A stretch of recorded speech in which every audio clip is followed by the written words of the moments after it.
poco el friecito, ¿no? Ya se va sintiendo, se va sintiendo. Esta semana también se festeja el Día de la Madre, ¿no? Ya hace frío, profesor. Sí, ¿no? Ya llega el Día de la Madre. Mira, tú ya el toque, ¿no?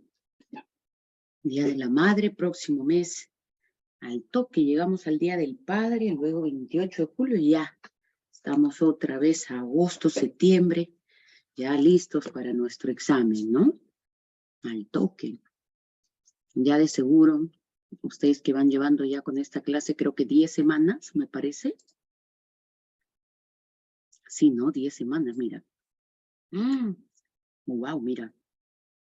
10 semanas, ya se va sintiendo el cansancio. Windsor dice, ¿usted es madre? Yo soy madre. No, no soy mamá, hijo. Todavía no, ¿no? Todavía no.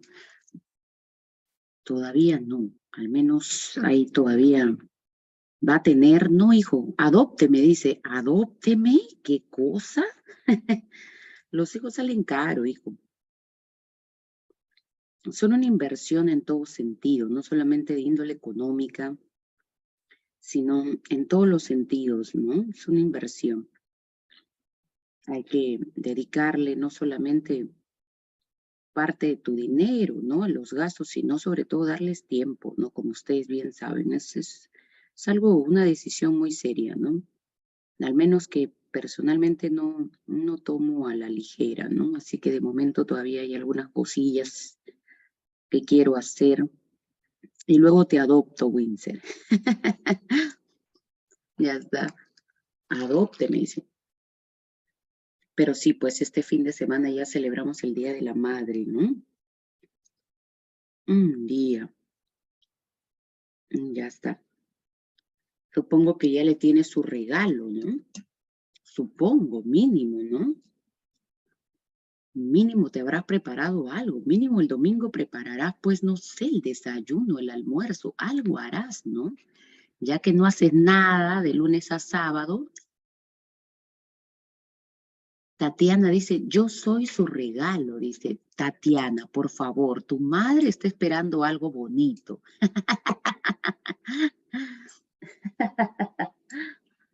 Ya está listo. Algo pues harás, ¿no? Algo harás, Tatiana, imagino, ¿no? Presumo. Claro, por lo menos su buen desayunito, ¿no? Prepararás temprano, ¿no? Como tiene que ser, ¿no?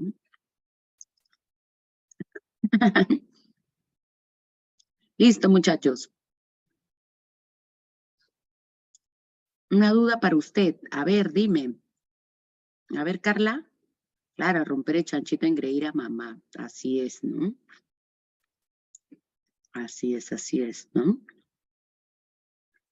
A ver, vamos por ahí.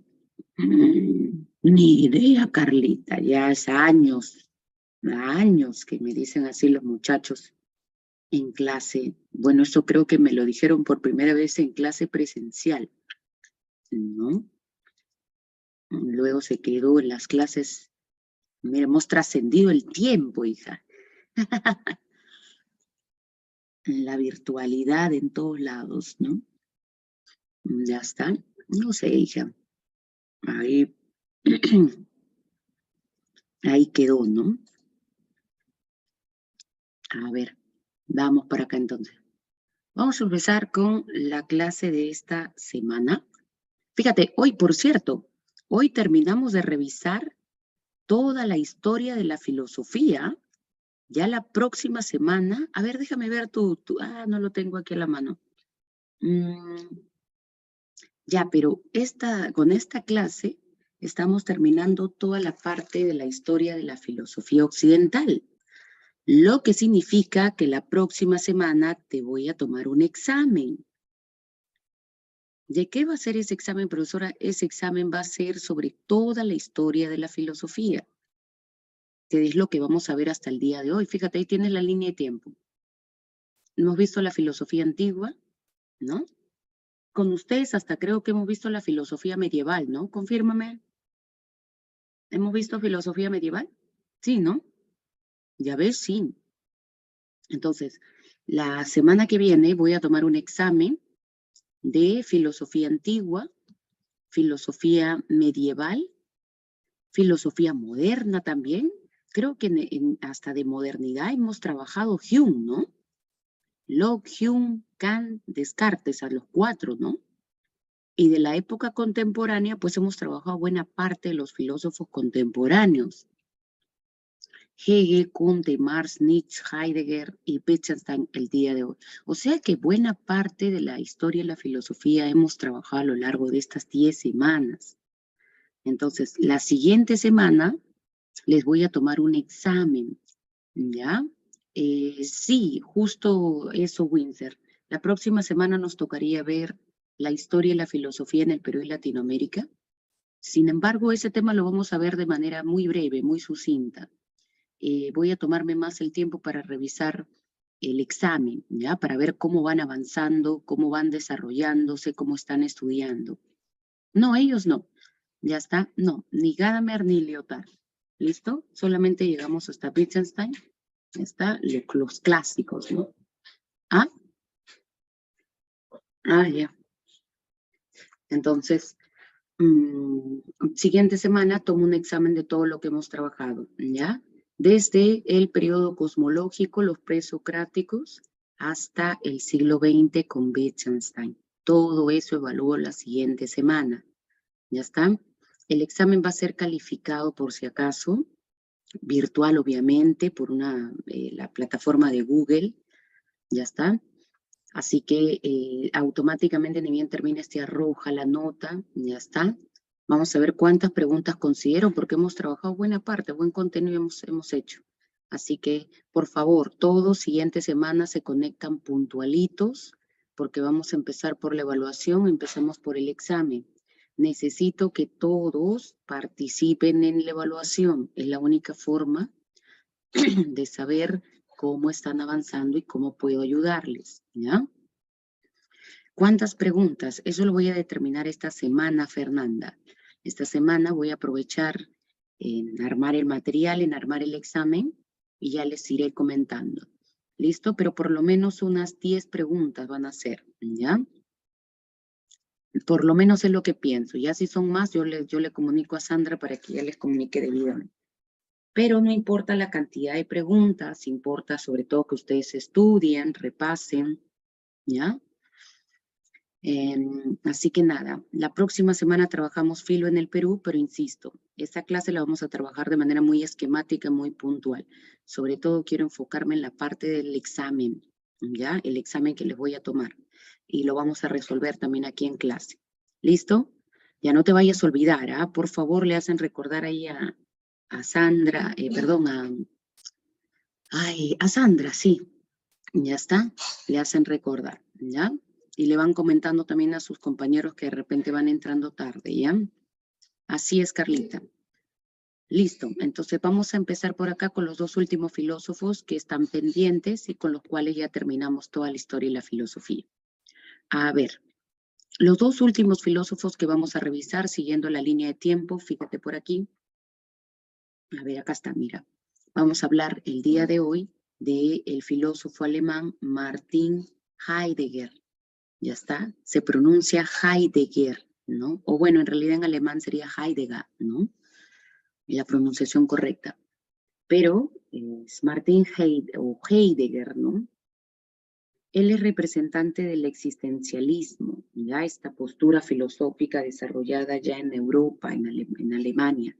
Aunque el existencialismo, cabe resaltar, no es, digamos, única y exclusivamente desarrollado por Heidegger. En realidad hay otros filósofos considerados también existencialistas. Es el caso, por ejemplo, de de Jean-Paul Sartre, de Albert Camus, de Marcel, ¿no? Karl Jaspers, entre otros, ¿no? Entonces, existencialistas, pues son varios filósofos conocidos. Sin embargo, en esta ocasión únicamente vamos a hablar de Martin Heidegger, ¿ya? Ahí tenemos entonces. Luego tenemos por aquí a Ludwig Wittgenstein. ¿Ya está? Ludwig Wittgenstein. Él es un filósofo austriaco, nacionalizado británico, ¿no? Quien asume una postura llamada la filosofía analítica. ¿Ya está? Entonces, ambos ya son filósofos del siglo XX, como puedes ver por aquí. Entonces, ahí tienes algunos datos, algunos hechos a modo de contexto para entender la razón de ser del pensamiento filosófico de Heidegger y de Wittgenstein. Es que en el siglo XX, como tú sabes, el hecho o los hechos más importantes que ocurren son, por ejemplo, el desarrollo de la Primera y la Segunda Guerra Mundial, ¿no? También la Revolución Rusa, China, ¿no? En esta etapa, en el siglo XX, el capitalismo, este modo de producción capitalista, que había sido criticado por el marxismo un siglo antes, el marxismo ya llega a su tercera fase, ¿no? Imperialismo, donde lo que se busca es un control del mercado, pero un control globalizado, ¿no? Una economía global. Y hay también un punto a considerar, ¿no? Como causa económica de las guerras, ¿no? Las guerras mundiales, un afán no solamente de control político, sino económico, ¿no? Entonces, es en este contexto también donde se desarrolla el régimen nazi, el nazismo, ¿no? En Alemania, Hitler, donde lamentablemente se llevan a cabo también el exterminio de los judíos en los campos de concentración, ¿no? Entonces, todos estos eventos ocurren aquí en el siglo XX, ¿ya? Y los filósofos pues no van a ser ajenos a todo lo que se genera a raíz de estos hechos, ¿ya? Entonces, es por esa razón que, por ejemplo, Heidegger va a hablar sobre la condición humana, sobre si realmente los hombres somos libres en un contexto donde, recuerda que Heidegger es alemán, y fue en Alemania donde se lleva a cabo el régimen nazi. Entonces Heidegger se va a preguntar si realmente somos libres, ¿no? ¿Qué somos? ¿Cuál es el sentido de la vida? ¿Cuál es la esencia de la vida? Es lo que él se va a preguntar, ¿no? Luego hay un también desarrollo aquí de la ciencia, ¿no? La guerra, las guerras promueven el desarrollo de la tecnología, ¿no? Entonces aquí va a haber otro asunto que va a tratar, por ejemplo, Wittgenstein en torno a cuando el lenguaje, ¿no? Brinda auténtico conocimiento, ¿no? En este caso, Wittgenstein va a asumir una defensa por la ciencia, ¿no? Pero ya lo vamos a ver, vamos a entender de qué va su asunto, ¿ya? Entonces, no hay un solo problema que unifique a todos los filósofos de este periodo. Son diversas las temáticas, las reflexiones, ya está. Así que bueno, vamos a empezar entonces por aquí con, en este caso, la filosofía analítica de Ludwig Wittgenstein, ¿ya? Les había dicho, ahí tienes a Wittgenstein en la pantalla, ¿no? Un filósofo austriaco, nace en el año 1889, vive hasta el año 1951, se nacionalizó británico. Ya está. Dos obras importantes de Wittgenstein son las que tienes aquí en la pantalla. Fíjate, yo te he puesto tres, pero dos de ellas son las más importantes. ¿Cuáles, profesora? Uno, el Tratado Lógico Filosófico, y dos, las investigaciones filosóficas. ¿Ya está? ¿Por qué estas son obras importantes de nuestro autor? Porque cabe resaltar que Wittgenstein, ¿no? O mejor dicho, el pensamiento de Wittgenstein está dividido en dos momentos, en dos etapas. Bastante facilito, mira. La primera etapa de su pensamiento se denomina el primer Wittgenstein. Y a la segunda etapa de su pensamiento le llamamos el segundo Wittgenstein. ¿Ya está? Entonces, dos momentos en su desarrollo filosófico. Te estarás preguntando, profesora, ¿y por qué primer y segundo Wittgenstein? Digamos que en el primer Wittgenstein nuestro autor va a asumir ciertas ideas que luego, más tarde, en el segundo Wittgenstein, él mismo se va a encargar de refutarse. Él mismo se va a encargar de retractarse.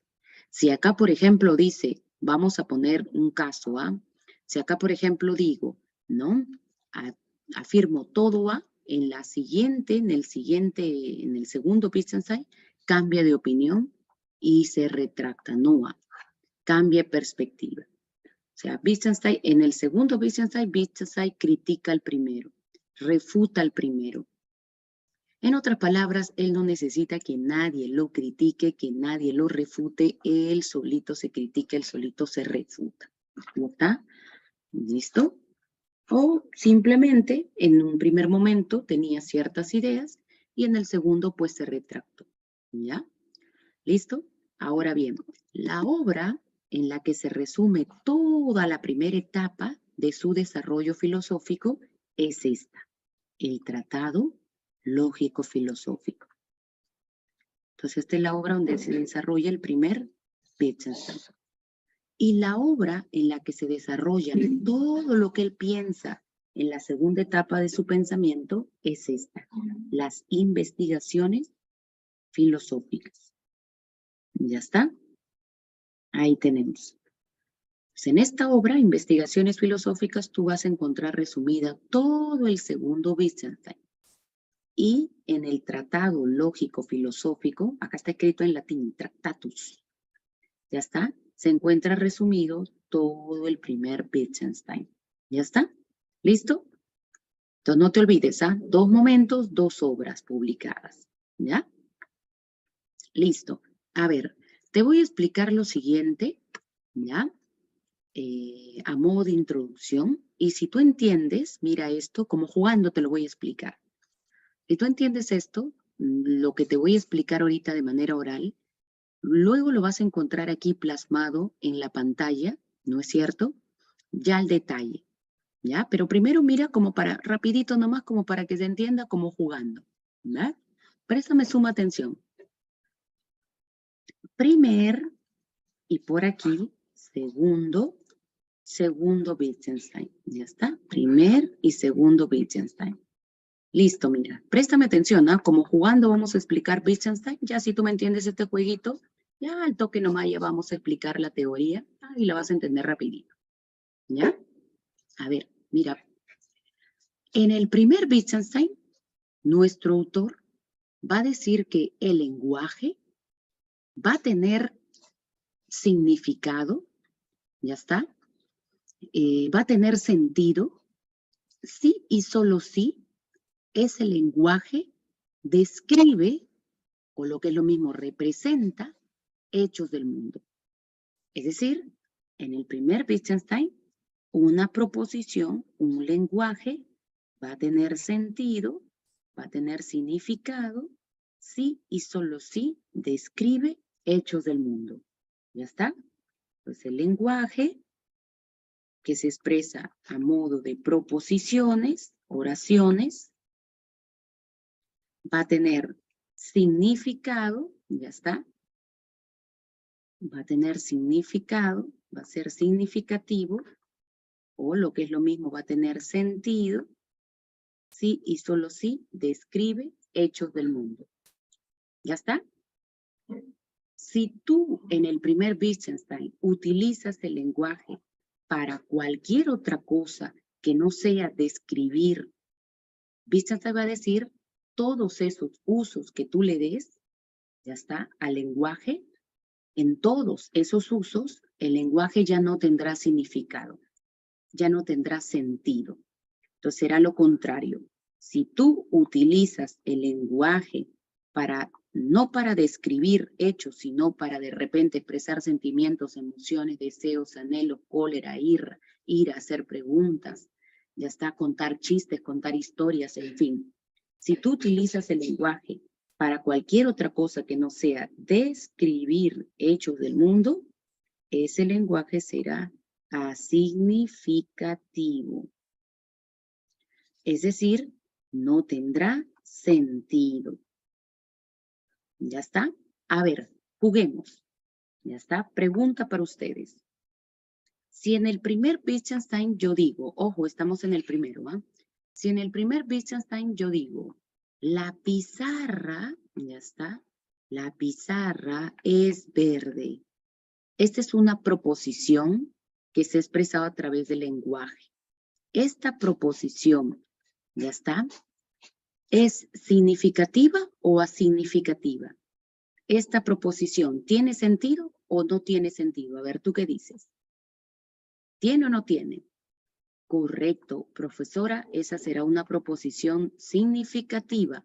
¿Por qué? Porque esta proposición está describiendo algo que hay en el mundo, la pizarra. Ya está, es una proposición significativa, por lo tanto, esta tiene sentido. ¿Ya está? A ver, ahora, si yo te digo, París es la capital de Francia. A ver, pregunta, ¿esa proposición será significativa o asignificativa? A ver, a ver, a ver, a ver. ¿Qué dices? ¿Qué dices? ¿Significativa o asignificativa? ¿Tú qué dices? A ver, ¿nada? Claro, esta también será significativa. ¿Por qué, profesora? Porque estoy describiendo algo del mundo, algo que existe en la realidad. Entonces, si te das cuenta, en ambos casos, el lenguaje está siendo utilizado para describir hechos del mundo. ¿Ya? Tercer ejemplo, si yo te digo, a ver si yo te digo, ya está, Fabricio es bello. A ver, pregunta, ¿esa proposición será significativa o asignificativa? A ver, a ver, a ver, a ver, ¿tú qué dices? Obvio, dice el Fabricio. Esta proposición será asignificativa. Profesora, ¿y por qué será asignificativa? Porque esta oración no describe hechos del mundo, no describe nada objetivo. Esto es, claro, es muy subjetivo. De repente, Fiorella dice, Fabricio es bello, pero luego viene Windsor y dice, ¿bello? ¿Cuál bello? Entonces, esto es muy subjetivo, es una valoración estética. ¿Ya está? Esto no está describiendo un hecho del mundo, esto es una estimación subjetiva, personal. En cambio, si yo digo la pizarra es verde, esto es objetivo, esto es válido para todos, es universal. Si yo digo París es la capital de Francia, esto también es válido para todos vamos a estar de acuerdo, es objetivo. En cambio, Fabricio es bello, esto no es objetivo, esto es subjetivo y es particular. Esto es objetivo y esto es objetivo. ¿Ya está? A ver, cuarto ejemplo, si yo te digo, ya está, Windsor es un buen chico. A ver, esta proposición, ¿significativa o asignificativa? A ver, ¿tú qué dices? Correcto, esta también será asignificativa. ¿Por qué, profesora? Porque otra vez esta oración no describe algo objetivo. Esta es una valoración ética. De repente a mí me parece que Windsor es bueno, pero viene Arely y dice, ¿cuál bueno, profesora? Él es malísimo, ¿no? ¿No? De bueno nada, profesora, ¿no? ¿Te das cuenta? A ver, cuarto ejemplo o quinto ejemplo, ya está. Porque es su apellido. Ah, bueno. Ah, ya. Ah, no me había dado cuenta, ¿no? Windsor, bueno, dice. Ya, por favor, oye, ya. ¿Sabes a qué me refería con bueno? Ya. A Windsor, bueno, caramba, pues. A ver, ahora, si yo te digo, Dios es perfecto. A ver, ¿tú qué dices? ¿Tiene o no tiene significado? ¿Significativa o asignificativa? Correcto, asignificativa. Profesora, ¿por qué es asignificativa? Porque esta oración no describe algo que existe en la realidad. Sí, profesora, sí, sí existe. ¿Quién existe? Dios. A ver, señálame dónde está Dios. Arriba, profe. Arriba, yo veo mi techo. No, pasando el techo. Bueno, veo el cielo. No, profesora, más allá del cielo. No, pues veo la capa de la atmósfera. No, profesora, más allá. No, pues no hay, no hay. No está, esta oración no está describiendo algo que existe en la realidad. No hay un hecho. En cambio, la pizarra sí existe. París sí existe. Son hechos de la realidad. En cambio, Dios, ¿te das cuenta? Ya está, esta es asignificativa. ¿Ya? A ver, ya, ahora sí, como jugando, pregunta. Si yo te cuento un chiste en el primer Wittgenstein, ¿ese chiste tendrá significado o no tendrá significado? En el primer Wittgenstein, ¿ese chiste tendrá o no tendrá? No tiene, ya está. Solamente tendrá significado aquello que describa hechos del mundo. Ya está. Si tú utilizas el lenguaje para cualquier otra cosa, carece de sentido. ¿Ya está? ¿Me captas? ¿Se entiende? ¿Se entiende? ¿Se entiende? ¿Se entiende? ¿Se entiende? Para todos. Mira, como jugando, nomás te estoy explicando. ¿Ah? Ya, ese, lo que acabamos de hacer, es todo el primer Wittgenstein. ¿Ya está? Es el primer Wittgenstein, ya está. Ahora, veamos qué dice en el segundo Wittgenstein. Y luego juntamos todo y se acaba el juego, ¿ya? Pero mira por acá. Ahora, ¿qué dice el segundo Wittgenstein?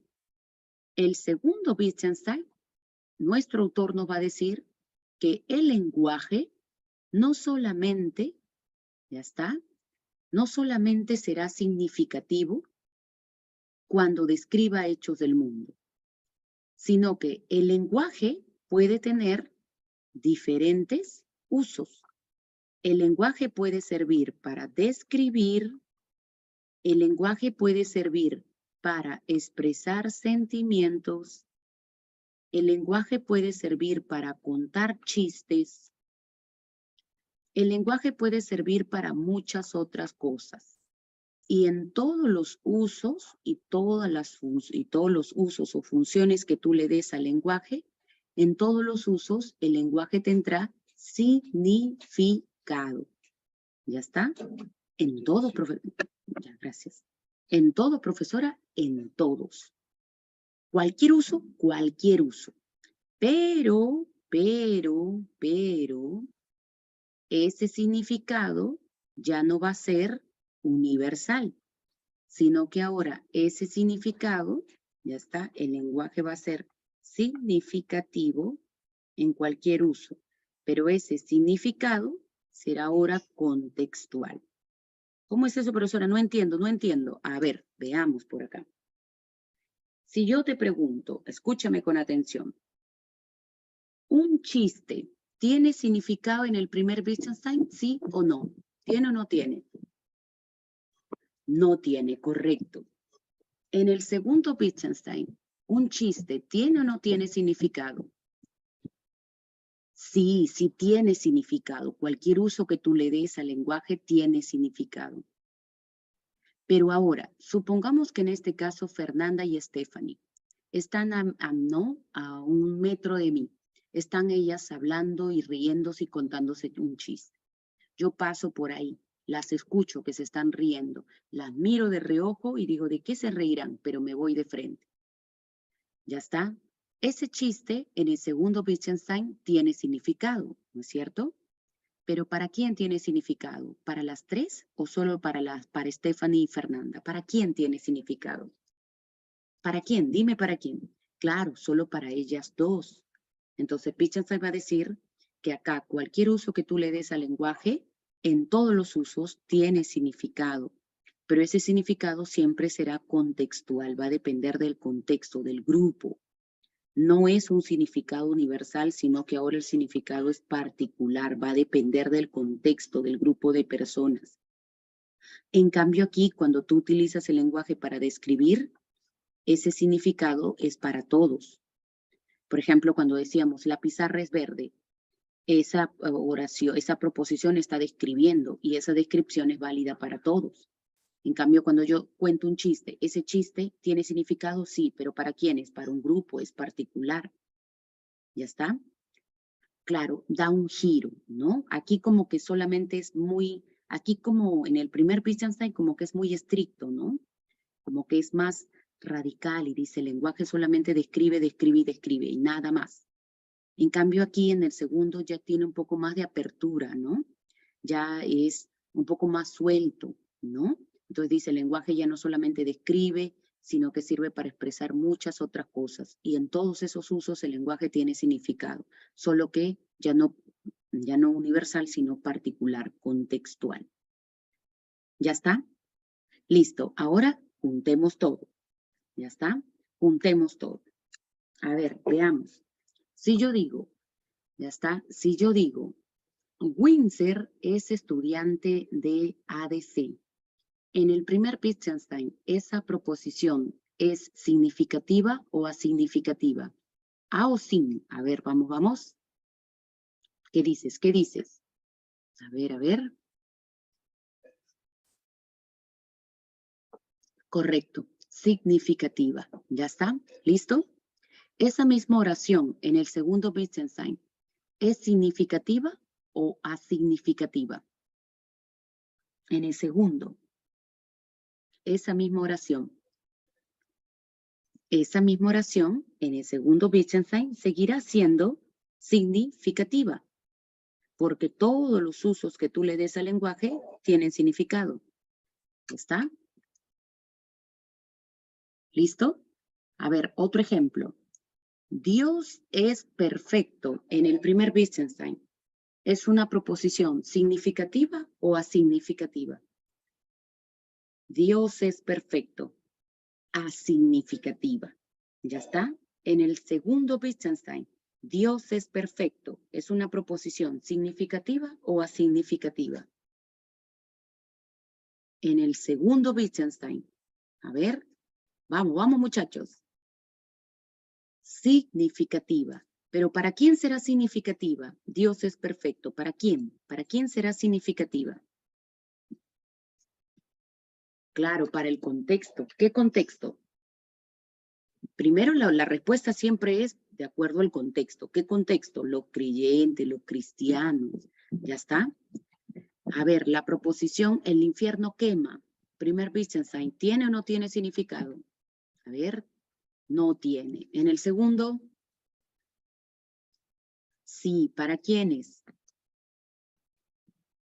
Para otra vez los que creen, los creyentes. Contexto, los creyentes. ¿Ya? Siguiente proposición. Windsor es bello. Primer Wittgenstein, ¿tiene o no tiene significado? No tiene. En el segundo, sí. ¿Para quiénes? ¿Qué contexto?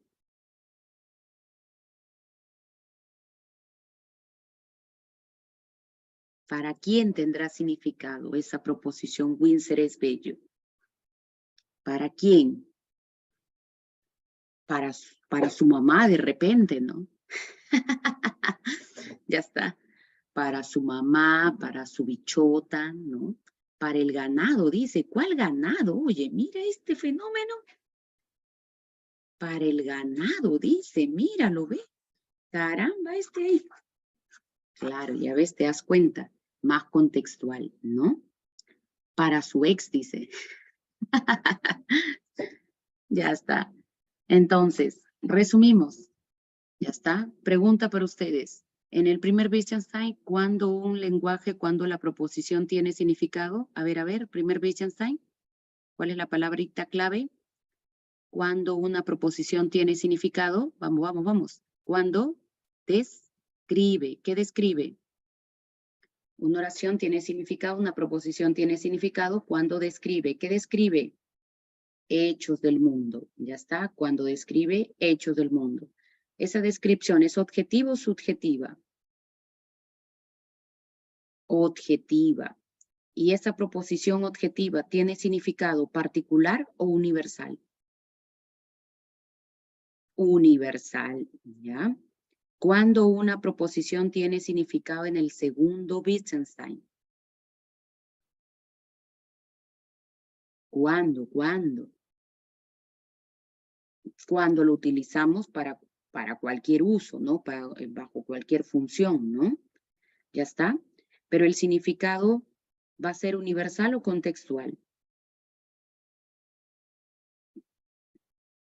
Contextual, ¿ya está? Entonces, una mnemotecnia para que recuerdes siempre la diferencia entre el primer y el segundo Wittgenstein. Una mnemotecnia. Al costado de primer Wittgenstein coloca describir. Entonces tú ya sabes que, como Wittgenstein habla de cuando el lenguaje tiene significado, ya sabes que el primer Wittgenstein se caracteriza porque el lenguaje va a tener significado si describe. Entonces colócame al lado de primer Wittgenstein, describir, para que no te olvides. Y al costado de segundo Wittgenstein, colócame cualquier uso, cualquier uso. Ya sabes que puede ser de escribir, contar historias, contar chistes, etc. ¿Ya? En el primer Wittgenstein, colócame describir, en el segundo, cualquier uso. ¿Ya? En el primer Wittgenstein, colócame significado universal. En el segundo Wittgenstein, significado contextual, particular. ¿Ya? Como para que no te olvides. Mnemotecnia. ¿Ya? ¿Listo? Correcto. Ahora sí. Ya. ¿Se entiende? ¿Se entendió para todos? ¿Se entendió? Como jugando, mira, hemos explicado, ¿se entendió? ¿Se entendió? ¿Se entendió para todos? Borro esto. ¿Se entendió? Ya, listo. Lo que acabamos de explicar ya es Wittgenstein, lo que significa que ya terminamos.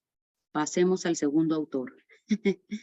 Así nomás, profesora, así nomás es hijo, ya estamos, ya. Ya está, ya lo resumimos, eso es todo. Eso es Wittgenstein, solo que yo te lo he explicado jugando. Ya está. ¿Listo? Como para que te diviertas, te distraigas, no te estreses y lo aprendas rapidito. A ver.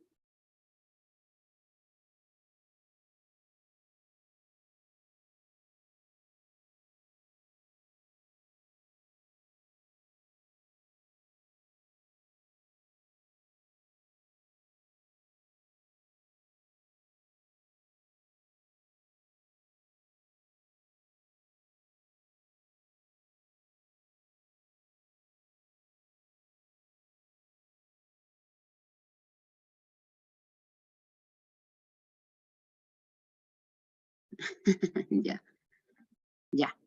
Listo, entonces ahí lo tenemos. Aquí, mira, lo tenemos en limpio, ¿ya? A ver, primer Wittgenstein, aquí hay una teoría que resume lo que acabamos de explicar hace un ratito.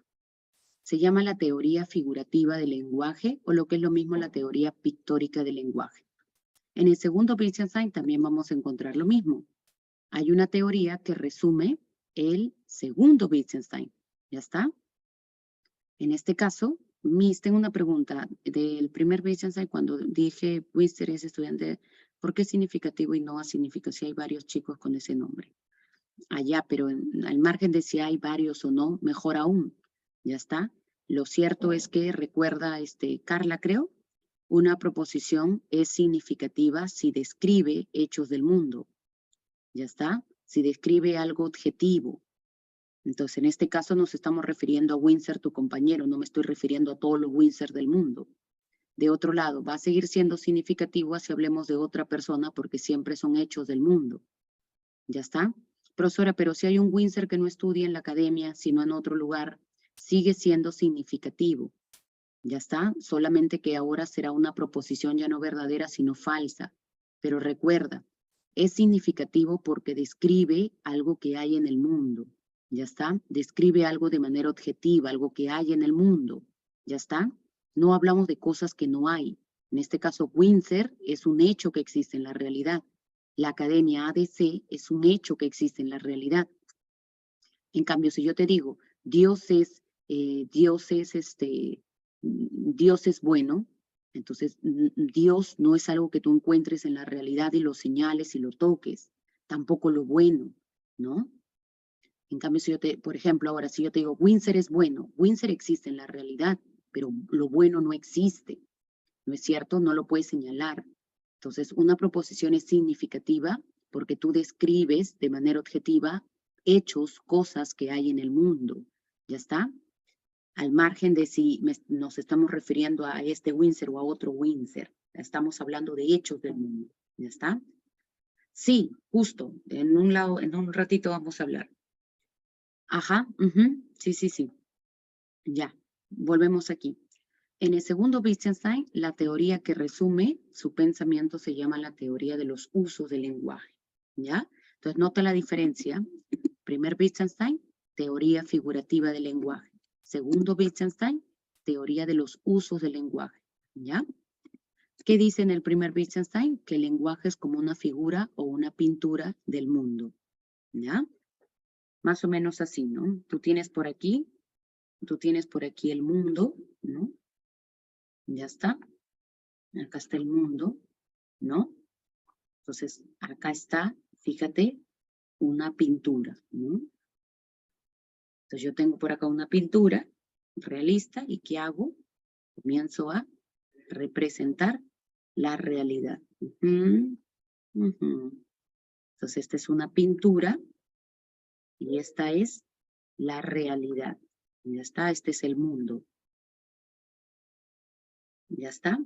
Ya entonces Wittgenstein dice, en el primer Wittgenstein, el lenguaje debe ser como una pintura que se caracterice porque describe o representa el mundo.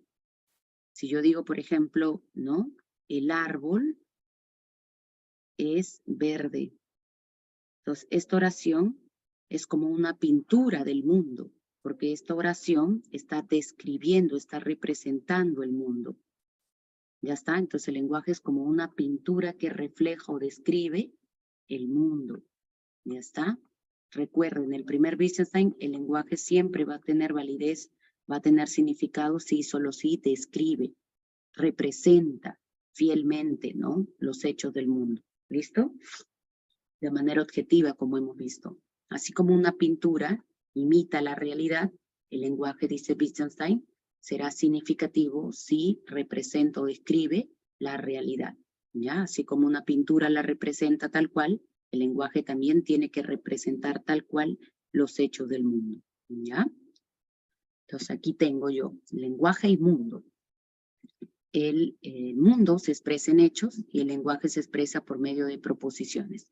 Yo tengo ahí ese hecho del mundo, a ese hecho del mundo le corresponde la siguiente proposición. El árbol es verde. Entonces, ¿qué está haciendo el lenguaje? ¿Qué está haciendo la proposición? Está describiendo un hecho del mundo. Es como una pintura que describe el mundo, que representa el mundo. ¿Ya está? Entonces, el lenguaje debe describir, representar las cosas, describir, representar los hechos. ¿Ya está? Cuando nosotros utilizamos, dice Wittgenstein, el lenguaje para describir hechos del mundo, si esa proposición se corresponde con un hecho, ahí existe un isomorfismo estructural.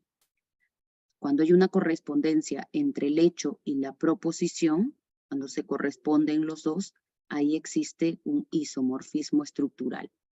¿Ya está? Como por ejemplo, observo este objeto y automáticamente digo, ah, el árbol es verde. Entonces, la proposición se corresponde con los hechos. No, yo voy, en efecto, el árbol es verde. Entonces, cuando yo veo la correspondencia entre los dos, digo, ah, aquí se ha formado un isomorfismo estructural. ¿Ya está? ¿Listo? Si yo, por ejemplo, observo este otro objeto, ¿ya está? Si yo, por ejemplo, observo este otro objeto, ¿listo? Este es un hecho del mundo, ¿ya? Automáticamente yo observo ese hecho y digo, ah, la mesa es roja. Entonces, esta es la proposición, ese es el lenguaje. Entonces, ¿qué noto? Que la proposición se corresponde con el hecho. Entonces, si veo que se corresponden los dos, que hay adecuación, digo, acá hay un isomorfismo estructural. Si yo digo, París es la capital de Francia, y luego voy a París y compruebo que París es la capital de Francia, lo verifico, digo, la proposición se corresponde con el hecho, isomorfismo estructural. Si yo digo, Windsor es estudiante de ADC, ya está, proposición, y luego voy, corroboro que Windsor está en la academia ADC, digo, caramba, la proposición se corresponde con la realidad, entonces isomorfismo estructural. ¿Ya está? Si yo digo, la profesora de filosofía se llama Leslie, proposición es esa, ¿no? Es una proposición. La profesora se llama Leslie. Voy a la realidad y compruebo que en efecto la profesora de filosofía se llama Leslie. Entonces, hecho y realidad, ¿no? Perdón, realidad y proposición se corresponden. Hecho y proposición se encuentran, se corroboran, se verifican. Entonces, si se da ese encuentro, existe isomorfismo estructural. ¿Ya está? Entonces, para Wittgenstein, el lenguaje debe siempre describir la realidad para que de esa manera se formen los isomorfismos estructurales. Si no utilizas, si más bien utilizas el lenguaje para no describir hechos, sino para expresar sentimientos o cualquier cosa, ahí no va a haber isomorfismo. Por ejemplo, si yo digo, Dios es perfecto. Esta es la proposición. ¿Ya está? Luego voy a la realidad y no encuentro a Dios. ¿Ya está? No lo puedo señalar. Entonces no hay correspondencia aquí. Y si no hay correspondencia, pues tampoco habrá isomorfismo estructural. Si yo digo, Windsor es bello, ya encuentro a Windsor, pero y bello, tampoco hay. Entonces acá tampoco habrá isomorfismo estructural. ¿Ya está? Entonces solo hay isomorfismo estructural cuando el hecho se corresponde con su proposición, cuando se verifica la proposición en los hechos si quieres. ¿Ya? ¿Listo? No te olvides. Otro detalle, para Wittgenstein, en este caso, ¿no? Entonces las proposiciones van a ser significativas si describen o representan hechos del mundo. ¿Ya? Describir es lo mismo, representar es lo mismo que describir. ¿Ya? Entonces, una proposición será significativa si y solo si describe hechos del mundo. Pero una proposición va a ser asignificativa si no representa hechos del mundo. ¿Ya está? ¿Qué es lo que hace un rato habíamos dicho? Una proposición es significativa si representa hechos. Será asignificativa si no describe hechos del mundo. ¿Ya está? En este caso, Wittgenstein va a decir que solamente todo lo que la ciencia haya propuesto, todos los enunciados de la ciencia, son significativas. Todo lo que la ciencia ha dicho hasta la fecha, todos los artículos científicos, todo lo que ella ha expresado a través de su lenguaje, va a decir Wittgenstein, es significativo. ¿Y por qué? Porque como tú sabes, la ciencia trabaja con hechos de la realidad. La biología, la física, la química, describen o tratan de estudiar hechos de la realidad. El biólogo, por ejemplo, estudia los seres vivos y sobre los seres vivos dice cosas, describe los seres vivos. Entonces, Wittgenstein va a decir, solo la ciencia es el único saber que en realidad ha utilizado el lenguaje para hablar de cosas que tienen sentido, que tienen significado. ¿Solo la ciencia, profesora? Solo la ciencia.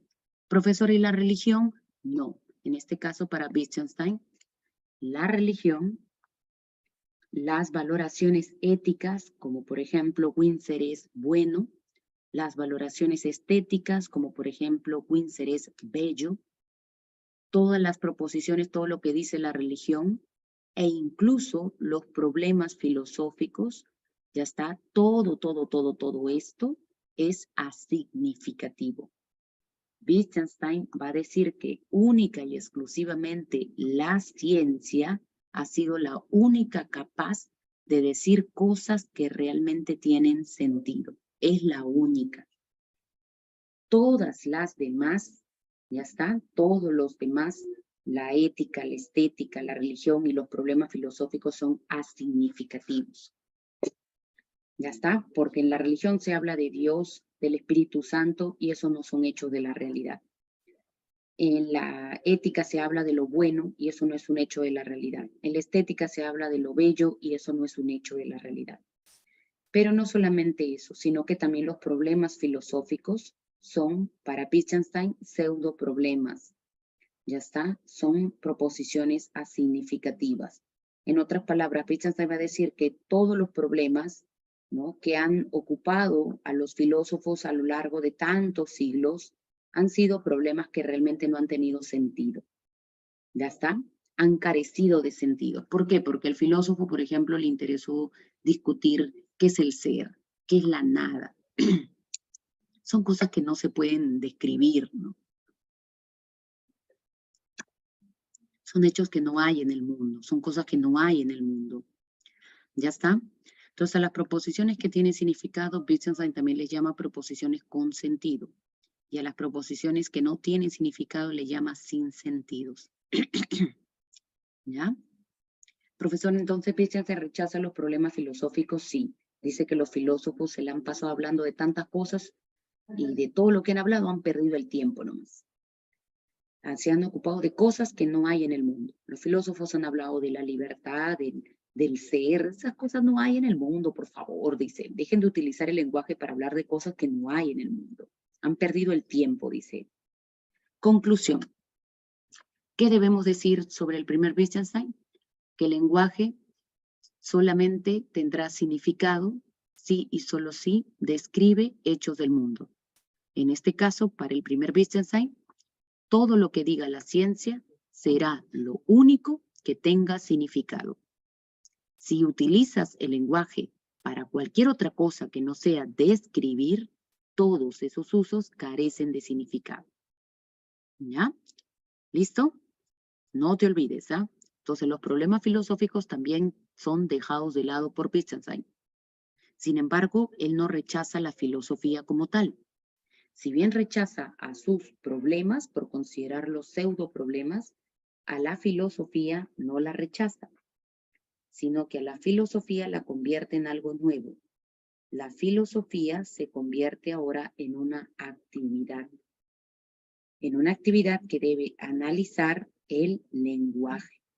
Entonces la filosofía se va a encontrar aquí. La filosofía se va a encargar de diferenciar entre un lenguaje que tenga significado de otro que no lo tenga. Entonces la filosofía se va a encargar de decir, a ver, esta proposición sí tiene sentido. A ver, esta otra no tiene. A ver, esta sí tiene. No tiene. Entonces a la filosofía le queda la tarea de analizar el lenguaje, de determinar cuáles son las que tienen sentido y cuáles son las que no tienen sentido. ¿Ya está? Entonces, esa será la chamba de la filosofía, analizar el lenguaje.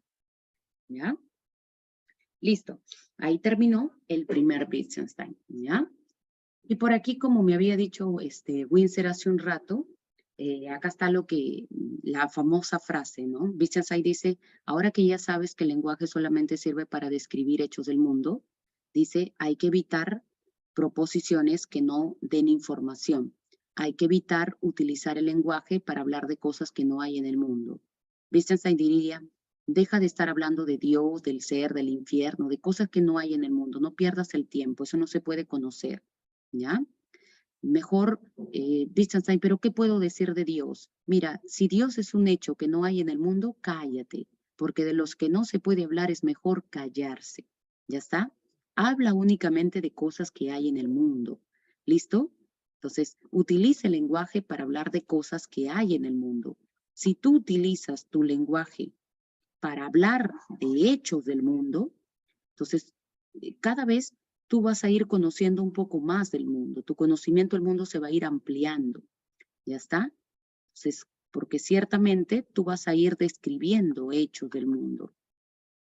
Pero si tú utilizas el lenguaje para hablar de cosas que no hay en el mundo, entonces, mira, acá está el mundo y tú comienzas a hablar de cosas que no hay en el mundo. Entonces, si tú pierdes tu tiempo hablando de cosas que no hay en el mundo, tu conocimiento del mundo va a ser nulo. Tú no vas a conocer el mundo realmente.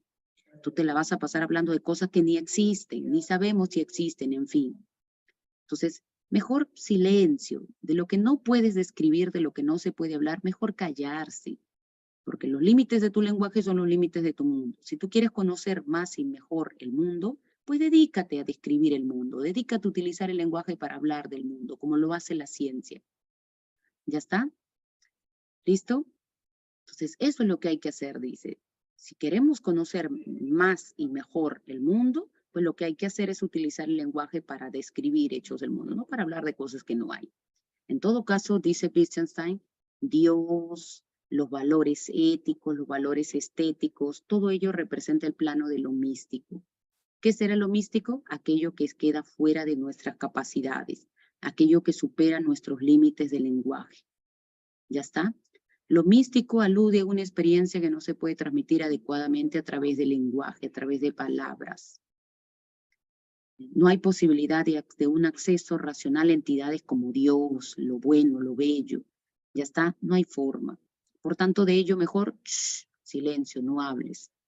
Habla de cosas, trata de hablar de cosas que hay en la realidad, pero no hables de cosas que no existen, que no sabemos si existen o no. Eso representa lo místico, ¿no?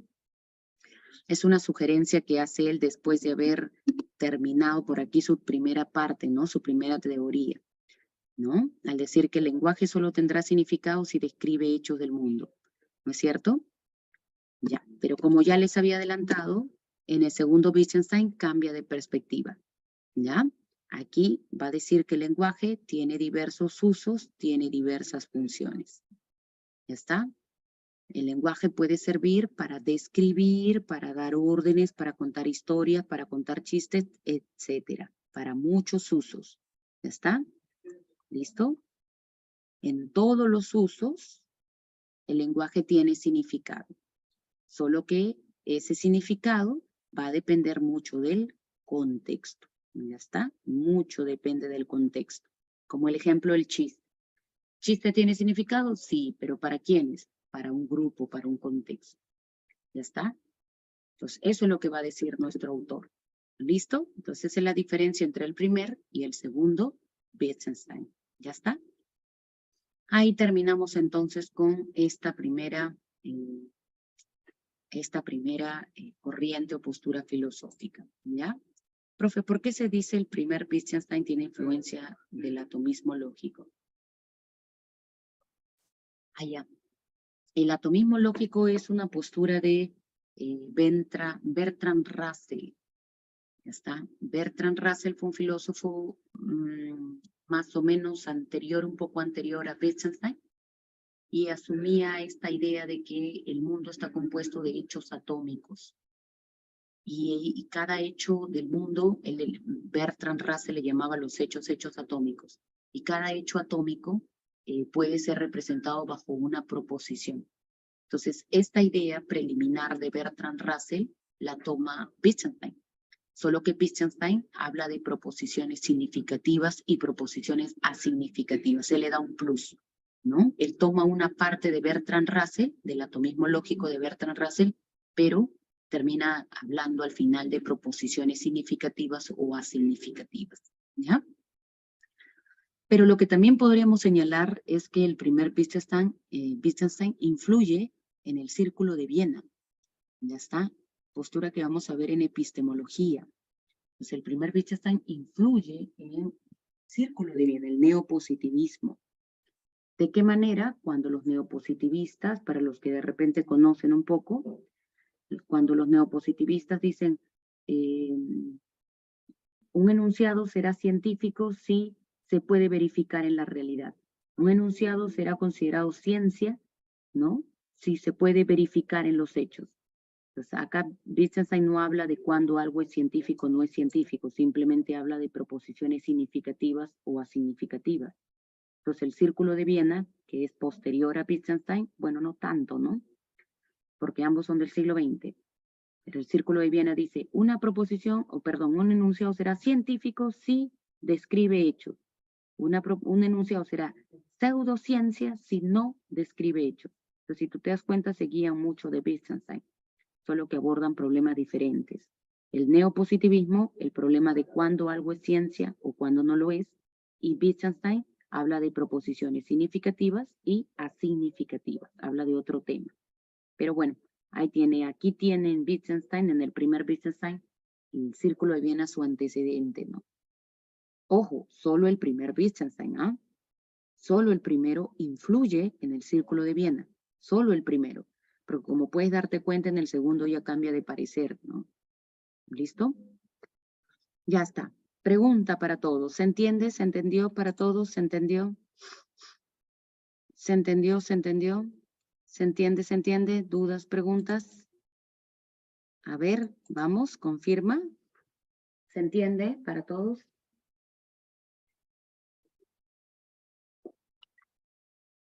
¿Listo? ¿Estamos?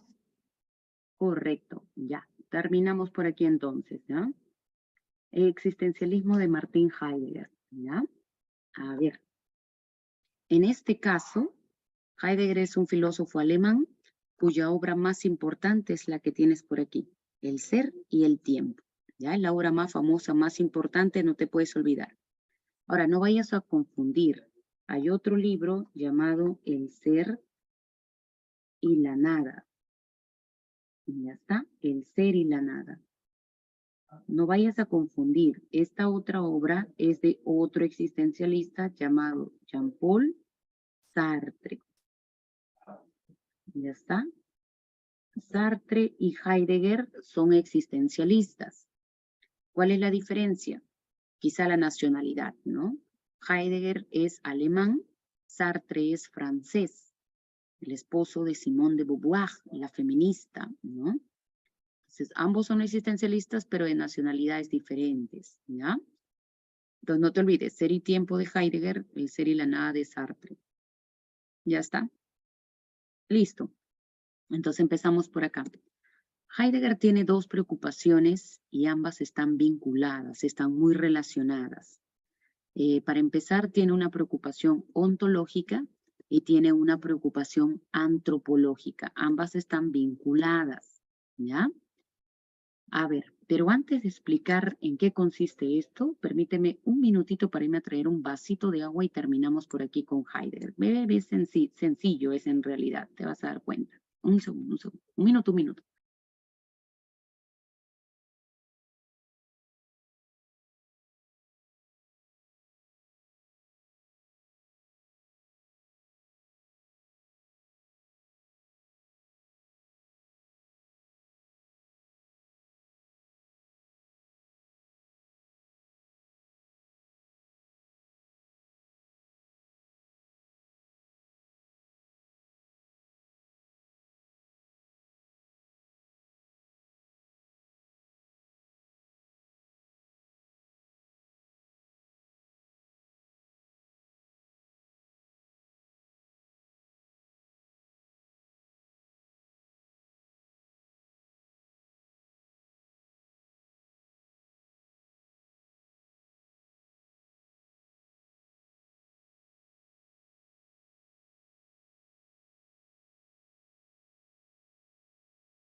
Ya, gracias. Listo. A ver, ahora sí. Listo. Terminamos por aquí. Fíjate, te vas a dar cuenta que es bien sencillo y te va a tocar fibras de tu ser. A ver, justo. Heidegger, mira, en el siglo XX se pregunta, ¿qué es el ser? De hecho, esta pregunta o este problema no es exclusivo de Heidegger. De hecho, antes de él, en la época antigua, ya los filósofos se preguntaban por el ser. Es el caso de Parménides. Parménides, por ejemplo, decía que el ser es el principio del cosmos. Aristóteles, Platón también hablaban sobre el ser. Entonces, si nosotros hacemos, por ejemplo, un recuento a lo largo de la historia, mira, ya mira. En la época antigua, pues sí se preguntaban por el ser. Parménides, Platón, Aristóteles abordaban este problema. Ya está. Si vamos a la época medieval, pues aquí también se habla de ser, solo que el ser sería Dios, ¿no? El ser supremo del cual todo parte. ¿Listo? Segundo. Ok, así me quería. Apaga la laptop. Entonces puedes darte cuenta que el ser, hasta en la época medieval, ha sido, digamos, asunto de interés, ¿no?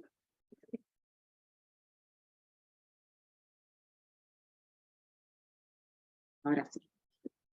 Ya, pero si seguimos haciendo nuestro recorrido, llegamos aquí a la filosofía moderna. ¿Y qué encontramos? Bueno, pues encontramos que aquí ya nadie se pregunta por el ser. Aquí en la filosofía moderna la preocupación es por el conocimiento. Entonces vamos a decir que el problema del ser aquí se dejó de lado, ¿no? Y llegamos hasta la época contemporánea, siglo XX. ¿Qué dice Heidegger? Heidegger dice, bueno, pues en el siglo XX ya nadie se pregunta por el ser, por la esencia de la vida, por la esencia de las cosas, por el sentido de la vida. Entonces, aparentemente, el problema del ser ha sido olvidado, ha quedado en el olvido. Ya la gente no se pregunta por la esencia de las cosas, el sentido de la vida, ¿no? Entonces, ¿qué quiero hacer yo? Dice Heidegger. Yo quiero retomar la pregunta por el ser. El ser ha caído en el olvido. Entonces, lo que yo quiero es reformular, retomar, reestructurar la pregunta por el sentido del ser. Yo quiero volver a saber, o yo quiero volver a poner sobre la mesa esta discusión. Quiero que los filósofos del siglo XX se pregunten qué es el ser, cuál es el sentido de la vida, cuál es la esencia de la vida. ¿Ya está? ¿Listo? Pero ahora la pregunta, ¿cómo puedo saber qué es el ser? ¿Cómo puedo acceder al ser, a la esencia de las cosas?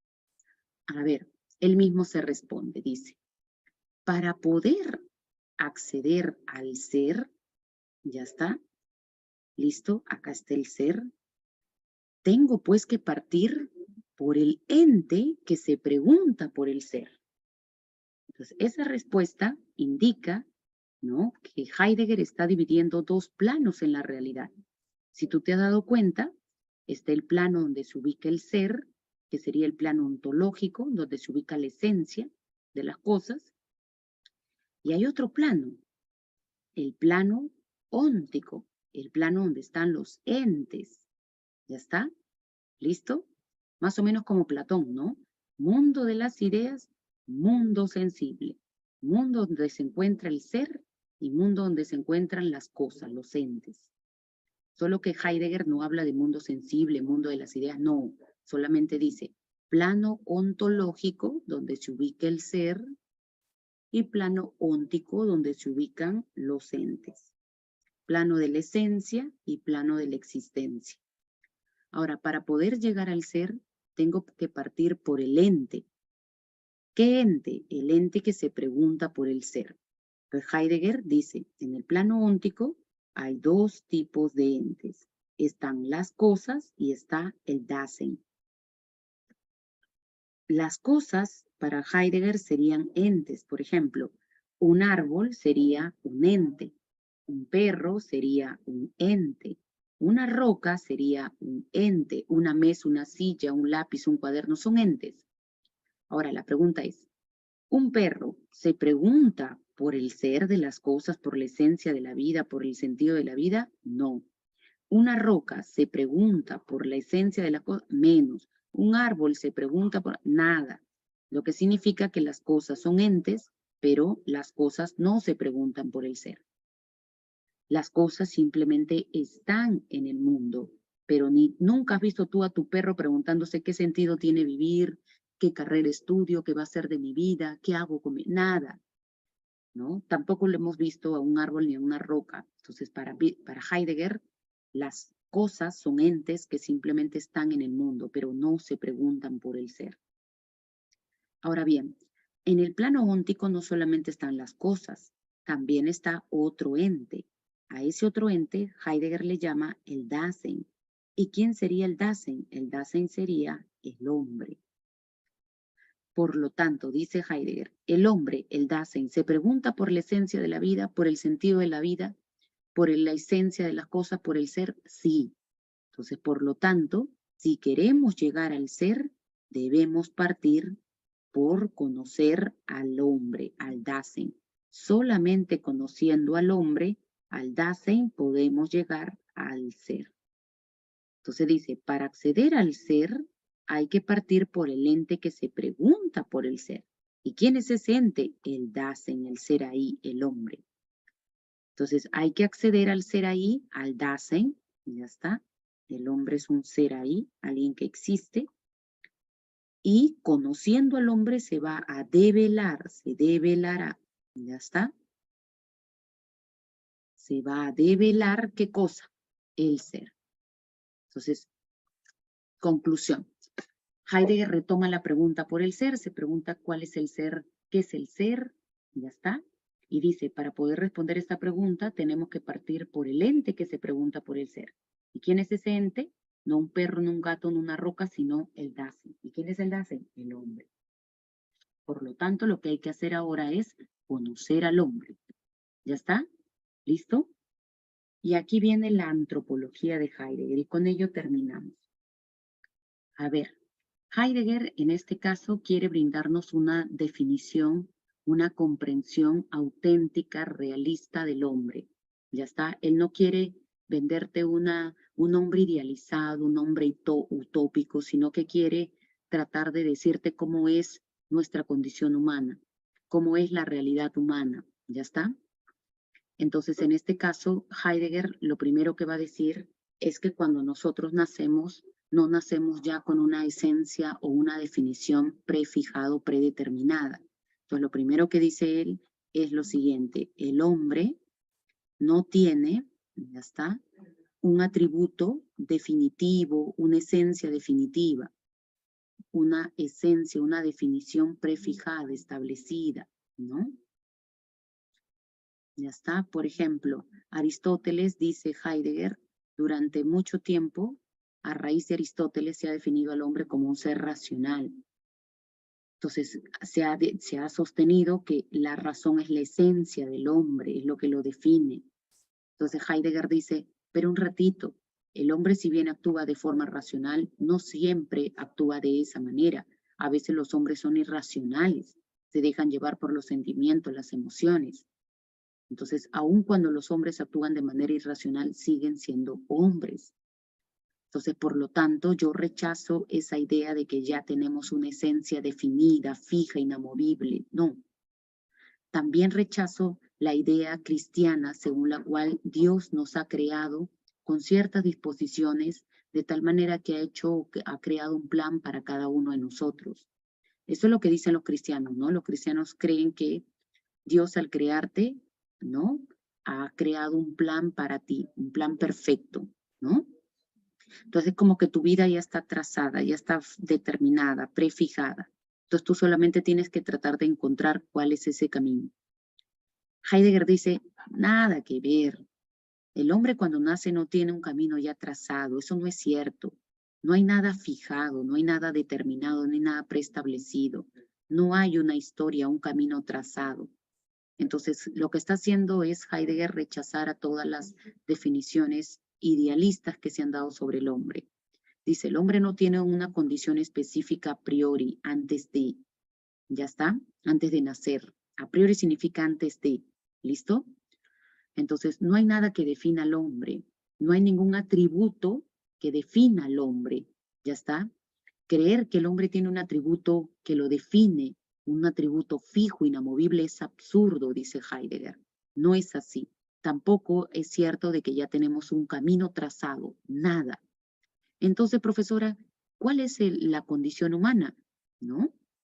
¿Cómo somos los hombres? Heidegger va a decir que para empezar, el hombre es un ente existencial. Es una cosa, es un ente que existe en la realidad, en el mundo. Es un ser ahí. Ya está, acá está. El hombre es un ser ahí, ¿no? Un ente que existe, un ente existencial que está en el mundo, existe. Pero ahora Heidegger va a decir, escúchalo bien, Heidegger va a decir que el hombre es un ser cuyos padres han arrojado al mundo. Ya está. ¿Cómo que han arrojado al mundo, profesora? Sí, nuestros padres nos arrojan, nos colocan en el mundo. Ya está, nos colocan. Ni siquiera nosotros, ninguno de nosotros pidió nacer, no nos consultaron ni nada, simplemente nuestros padres, no es cierto, no existíamos, nuestros padres decidieron por nosotros. Y al decidir ellos nos colocaron en el mundo, nos arrojaron en el mundo y nos dejaron en él indefenso. Entonces, ninguno de nosotros, ya está, listo, ha sido pues producto de un plan divino, ¿no? Era necesario que Windsor naciera en el año 2020 y tantos, ¿no? En el año tal día, tal hora, porque es un ser necesario y tiene un propósito en la vida. Nada. Tú fuiste producto de una noche de locura y de pasión. Ya está. Tú fuiste producto de una fiesta dionisiaca, ¿no? Entonces tu padre dijeron, bueno, pues ya quedamos embarazados, ¿no? Ya pues habrá que tenerla, ¿no? Habrá que tenerlo. Ya, y le llamaremos Carla, le llamaremos Arely, Windsor, ¿no? Fabricio. ¿Te das cuenta? ¿O qué? ¿Me vas a decir que tú sí fuiste planificado? Tú sí. Tú sí. Profesora, yo no fui producto de ninguna noche de locura, yo fui hecho con amor. ¿Cuál amor? Oye, por favor. ¿Ya? Eso es lo que te han hecho creer nomás. ¿No? Pero ahí tienes, nosotros no pedimos llegar a este mundo, nuestros padres decidieron y al decidir nos arrojaron en el mundo, nos colocaron en el mundo y nosotros existimos, estamos en el mundo.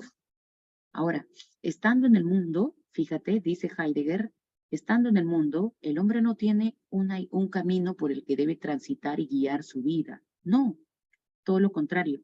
Estando en el mundo, dice Heidegger, el hombre encuentra o se da cuenta de que hay diferentes caminos por los que él puede dirigir su vida. No hay un solo camino, no hay una sola historia. Entonces, el hombre, estando en el mundo, descubre que es un ser de infinitas posibilidades. Ya está. El ser, ¿no? Ante la realidad, antes que realidad, el hombre es posibilidad. Entonces, el hombre se descubre como un ser de posibilidades. Ya está. No hay un solo camino. Tú construyes tu camino. Como dice la frase, caminante no hay camino, se hace camino al andar. Entonces tú vas construyendo tu camino. No, profesora, mi historia está trazada que yo debo estudiar medicina como mis padres. No, ya está. No hay nada definido, no hay nada trazado. Tú forjas tu camino. Tú eres como un proyecto. Un proyecto, que sabes que un proyecto es como la planificación que se hace antes de llevar a cabo algo, ¿no? Entonces Heidegger va a decir que tu vida es como un proyecto constante que nunca termina de hacerse. Ya está. ¿Y quién es el responsable del proyecto de tu vida? Pues tú mismo. De tal manera que si en alguna ocasión haces algo de lo cual te arrepientes, no puedes tú reprochárselo a nadie. En todo caso, al único que tendrías que reprocharle por haber hecho mal o por no haber hecho algo cuando lo querías, o al único que tienes que reprocharle es a ti mismo. No, profesora, yo le voy a recriminar a Dios que él tiene la culpa. Nada. Esto es existencialismo ateo. Aquí no hay ningún Dios. Por eso es que hemos dicho que no hay ningún camino trazado, ninguna esencia definida. Tú forjas tu camino, tú forjas tu vida, tú diriges tu historia, tú eliges qué camino seguir. ¿Ya está? Profesora, puedo escoger un camino y luego puedo irme a otro y luego puedo saltar a otro y luego volver. Sí, es posible. En la vida no hay nada definido, hijo. En la vida, por más de que tú digas, profesora, yo voy a estudiar derecho y me voy a dedicar única y exclusivamente al derecho para siempre y voy a morir en esto, eso sería, digamos, lo que esperamos todos, ¿no? O esperábamos. Pero yo te cuento que en el contexto de la pandemia, cuando ya todo el mundo creía que tenía un camino asegurado, me incluyo, me incluyo. Cuando ya todo el mundo creía que ya, ¿no? Tenía una historia, algo ya trazado, ya sabía qué tenía que hacer, dijo, la pandemia nos mostró, nos puso en evidencia de que nadie tiene nada seguro, de que nada, no hay un camino fijo. Tantos colegas, tantos amigos, profesionales, abogados, ingenieros, tuvieron que abandonar su carrera, hijo, y tuvieron que reinventarse haciendo otra actividad. Muchos colegas, muchos profesores dejaron de dictar y tuvieron también que reinventarse, dedicarse a otros quehaceres, a otras actividades. Entonces, lo que estoy tratando de decirte es que en la vida no tenemos nada asegurado, no hay un camino ya fijo, estable. No, la vida misma va cambiando y ella nos muestra al mismo tiempo que se nos abren nuevas posibilidades. ¿Ya está? Entonces tú decides por qué camino ir, pero no significa que porque sigues uno ya está definido, asegurada la vida. No, hijo, la vida va cambiando constantemente. Nuestro proyecto va cambiando constantemente. decidimos diariamente, forjamos nuestra historia diariamente. Entonces, primera premisa, nuestros padres nos arrojan en el mundo. Estando en el mundo, descubrimos que somos seres de múltiples posibilidades. Podemos escoger si queremos estudiar o no estudiar. Podemos escoger la carrera que queremos estudiar. Podemos escoger si queremos o no tener hijos. Podemos escoger si queremos viajar por el mundo o dedicarnos a otro quehacer. Eres libre, tú eliges. No hay una posibilidad única y exclusiva para ti. Tú eliges lo que quieres ser. Tú eres tu proyecto. Nunca te olvides de eso. ¿Ya está? No tienes que vivir la vida que quiere tu papá, tu mamá, la carrera que quiere tu mamá, tu papá, nadie. Tú estudias lo que a ti te guste. Tú estudias o haces lo que a ti te parezca. Recuerda que eres el único responsable de su proyecto de vida. ¿Ya está? Entonces somos seres de múltiples posibilidades. Forjamos nuestro camino. ¿Ya está? Correcto. Sin embargo, según Heidegger, si bien somos seres de infinitas posibilidades, hay una posibilidad que nadie puede evadir. Hay una posibilidad que va a llegar sí o sí. ¿Cuál es esa? La muerte. Por lo tanto, Heidegger va a decir que el Dasein se caracteriza porque un ser que va a morir. Es un ser que haga lo que haga, finalmente va a morir. ¿Ya está? ¿Existe la inmortalidad? No, somos seres que vamos a morir. Ay, profesora, pero qué chiste tiene la vida. Sí, primero, no pedimos nacer, nuestros padres nos arrojan en el mundo. Luego, estando en el mundo, qué bacán, descubrimos que hay muchas posibilidades por las que podemos dirigir nuestra vida. Pero luego, cuando me emociono por todas las posibilidades, me dice, profesora, que haga lo que haga, finalmente voy a morir. ¿Qué sentido tiene la vida, profesora? ¿Cuál sería el chiste de vivir? ¿Qué sentido tiene existir si al final haga lo que haga voy a terminar muriendo, profesora? Aparentemente la vida no tiene ningún sentido, ¿no? qué gracia tiene, hijo, existir, darse cuenta que hay infinitas posibilidades por las que puedes dirigir tu vida, pero al final de cuentas vas a morir? ¿Qué gracia, qué chiste tiene ello? ¿No es cierto? Aparentemente la vida parece no tener ningún sentido, ¿no? Y de verdad, pues, la vida no tiene ningún sentido, ¿no? Heidegger va a decir que la vida tiene el sentido que tú le quieres dar. Ya está. La vida parece que no tiene ningún sentido, de modo que la vida tendrá el sentido que tú le quieres dar. ¿Cómo es eso, profesora? No importa cómo existas, al final siempre vas a morir. Ya está. Sin embargo, dice Heidegger, tú puedes escoger de qué manera existes en este mundo, en esta vida. Ya está. Entonces él dice, existen dos tipos de existencia. Hay una existencia auténtica y una existencia inauténtica.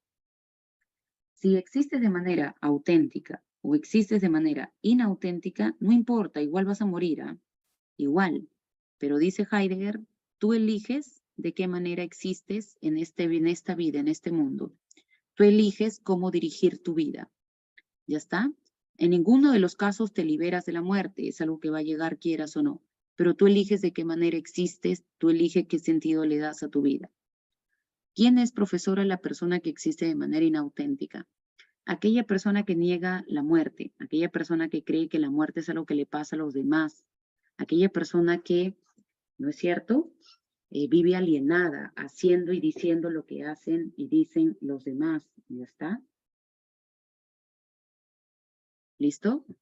Entonces, es una persona alienada es aquella que hace lo que dicen, hace lo que hacen los otros, ¿no? Profesora, a ellos no les pasa nada, a mí tampoco me va a pasar, profesora, arriesgo mi vida, ¿no? Si a ellos no les pasa, a mí tampoco, profesora, ¿no? ¿Crees que la muerte es algo que no te ocurre? Por ejemplo, de esos, pues hay muchos, ¿no? Jóvenes que, por ejemplo, actúan según lo que dicen las mayorías, sus amigos, arriesgando su vida, ¿no? Y en lugar de desarrollar un juicio propio, dicen, no, lo hago porque a ellos no les pasa nada y a mí tampoco, ¿no? Gente que vive pegada a las modas, que vive pendiente de, ¿no es cierto?, de la opinión de los demás, tratando de existir de esta forma. Heidegger dice, eso es una existencia inauténtica. Profesor, ¿y en qué consiste la existencia auténtica? Quien tiene existencia auténtica no solamente sabe que va a morir, sino que también enfrenta la finitud. Como profesor, entonces ya se mata, es una persona que dice, voy a morir, entonces me mato. No, no, no, no, no. Una persona que tiene existencia auténtica es aquella persona que sabe que va a morir. Acepta que la muerte es algo que va a llegar. Claro, la muerte no es algo que uno acepte de un día para otro. De hecho, la muerte genera angustia. Nadie quiere morir. Ya está, la muerte genera angustia. ¿Listo? Pero una persona que tiene existencia auténtica es aquella que enfrenta la angustia de morir, es aquella que acepta la muerte. ¿Ya está? ¿Y cómo la acepta? Por ejemplo, yo sé que voy a morir, pero eso no significa que ya entonces diga, ya me mato de una vez. No, no, no, no, no. Tampoco es que, bueno, me voy a morir, entonces voy a vivir la vida loca. No, tampoco. Yo sé que voy a morir, pero la muerte no es algo que me inhiba a hacer cosas. Ya está, sino todo lo contrario, sino que sabiendo que voy a morir, pues comienzo a darle un sentido a esta vida. Mientras yo exista, pues haré un plan de vida, haré cosas, ¿no? Elegiré una carrera, me casaré, tendré hijos, de repente no. Entonces, mientras exista, trataré de pensar y de decidir, ¿no? ¿Qué haré? ¿Cómo llevaré mi vida? No la haré, no guiaré mi vida o no llevaré mi vida o no conduciré mi vida en función de cómo lo hacen los otros, sino que lo haré en función de mi propio criterio. Entonces trataré de existir, pero sin olvidar que no soy inmortal. Ya está. Trataré de llevar mi vida sabiendo que nadie se va a reencarnar, sino que simplemente ya está, va a llegar el momento en el que muera.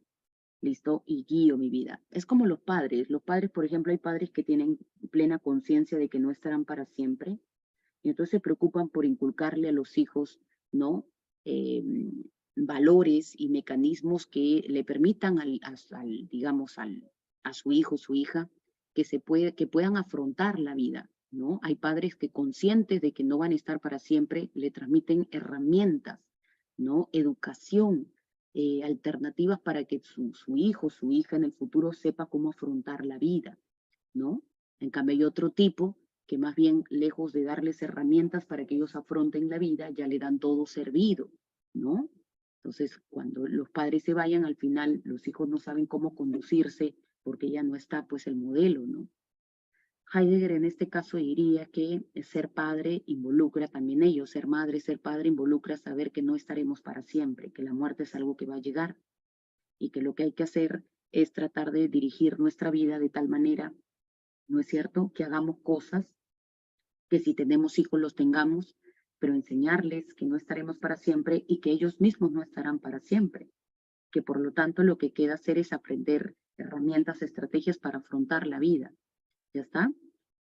Porque inevitablemente la muerte es algo que va a llegarnos a todos. Nadie es inmortal, no hay reencarnación ni nada por el estilo. ¿Ya está? No hay otra vida en el más allá ni nada por el estilo. ¿Listo? La muerte es algo que nos va a llegar a todos y acá se acaba todo también. ¿Listo? Entonces, ese es el hombre, un ser al que han arrojado al mundo, un ser que tiene muchas posibilidades, pero al final de cuentas va a morir. Pero el que sepa que va a morir no significa de que ya muere de una vez, no, no.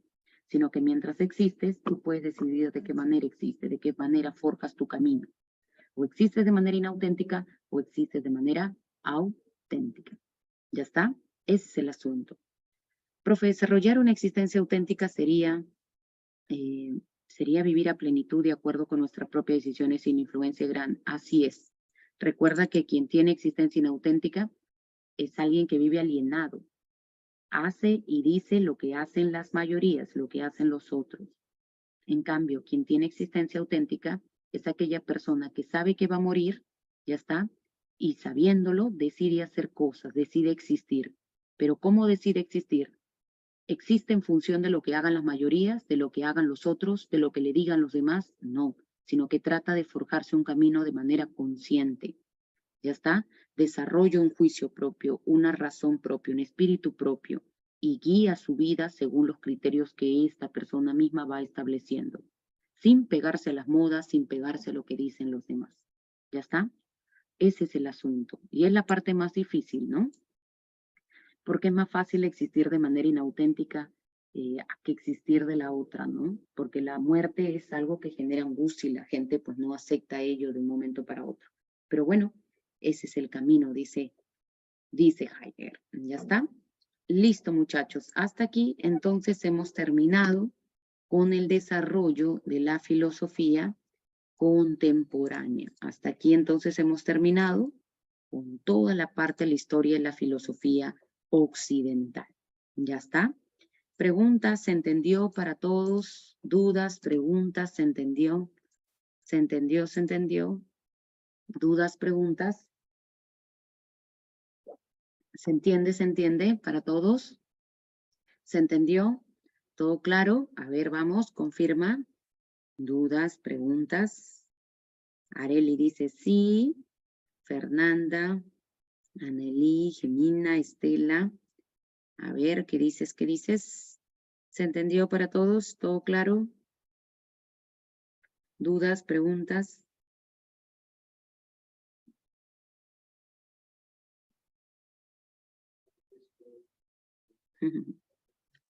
Listo. Entonces, si está todo claro, aquí entonces nos vamos a quedar. No hay dudas, no hay preguntas sobre el material, los exámenes, todo claro. Aprovechemos estos minutitos. Han ido revisando los materiales.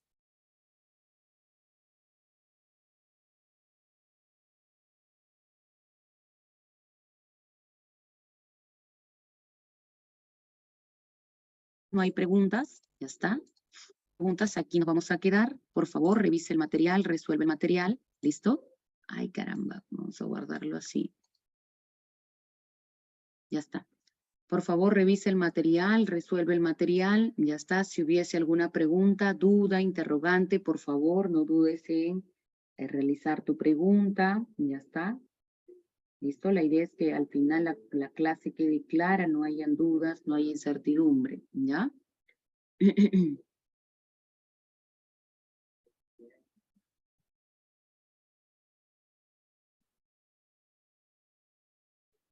Ya, a ver, ¿qué dices por ahí, Jason? ¿Qué quiere decir la nada nadea?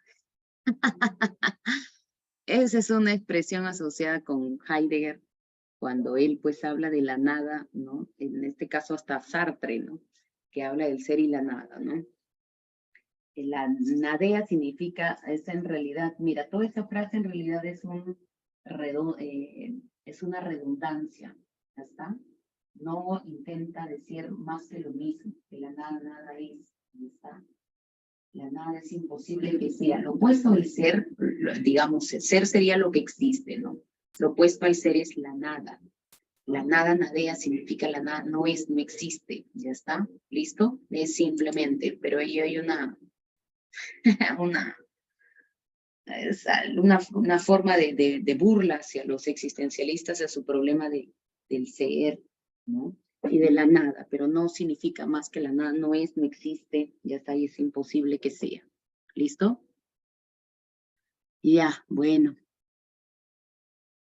A ver, me dices por aquí, Carla, Miss, tengo esta duda. En una entrevista, el pintor cusqueño Víctor Wilca sostuvo que para crear sus cuadros, en primer lugar, debe tener la idea de la pintura que quiere graficar.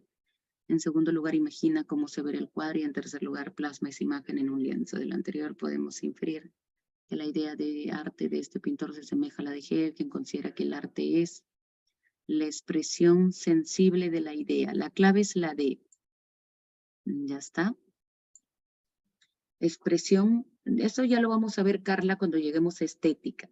Ahí vamos a hablar de la estética de Hegel, la estética de Kant, de Aristóteles, de Platón, ¿listo? Pero digamos que en este caso, expresión sensible es como manifestar materialmente, ¿no? Expresar concretamente, materialmente, una idea. La idea de, lo puso en el examen. Sí, yo adelanto siempre preguntas para ir midiendo, digamos, su capacidad de solo deducción. Ya está. Si bien esta pregunta te va a salir al toque con estética, tú puedes deducirlo aquí. Ya está. ¿Cómo? De la siguiente manera. Se dice, el pintor, antes de plasmar, de concretar su pintura, ¿qué dice? Primero tiene una idea. Ya está. Luego dice, en segundo lugar, imagina. Entonces tiene la idea, imagina, y luego plasma sobre algo concreto. Entonces, primero imaginas y luego plasmas sobre algo concreto. Primero imaginas y luego haces la pintura. ¿Ya está? Entonces, ¿qué significa ello? Que una pintura, el arte, la pintura, ¿qué sería la pintura? Una expresión sensible, una expresión material, una expresión concreta de una idea anterior. Primero tienes la idea y primero lo expresas materialmente, sensiblemente, concretamente. Entonces, si tú, digamos, esta pregunta, a veces yo coloco preguntas para solamente medir su capacidad de deducción o de análisis. Pero cuando llegamos a estética, esta pregunta te va a salir en un 2×3, pero claramente porque ya conoces la teoría. Pero si te has dado cuenta, solamente aquí lo puedes sacar por deducción. Primero tienes la idea y luego lo plasmas sobre un cuadro. Por tanto, ¿qué será el arte? ¿Qué será la pintura? ¿Qué será la obra en lienzo? La obra en lienzo es una expresión material, una expresión sensible de una idea, de la idea. ¿Ya está? ¿Por qué se dice que el hombre es un ser contingente en el existencialismo? Contingente, recuerda Windsor, es aquello que puede ser, aquello que puede no ser, aquello que puede existir, aquello que podría no existir. El hombre es una contingencia porque pudo existir, pero también pudo no existir. El que estemos en el mundo no es una necesidad, no es que Dios nos ha hecho y necesariamente debemos existir. No ocurre nada por el estilo, sino que estamos en el mundo, somos seres arrojados al mundo.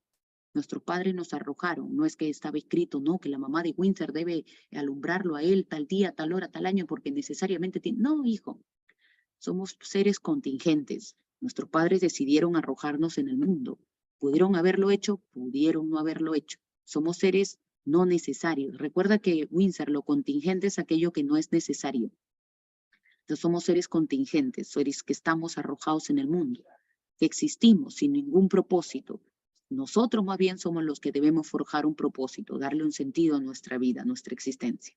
¿Ya? Ya, hijo.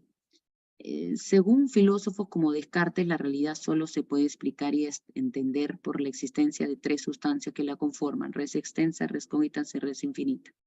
Para Augusto Comte, esto constituiría un ejemplo del estadio metafísico, una tendencia relativista, parte del estadio, clave, la A. Esto está muy fácil, Carla.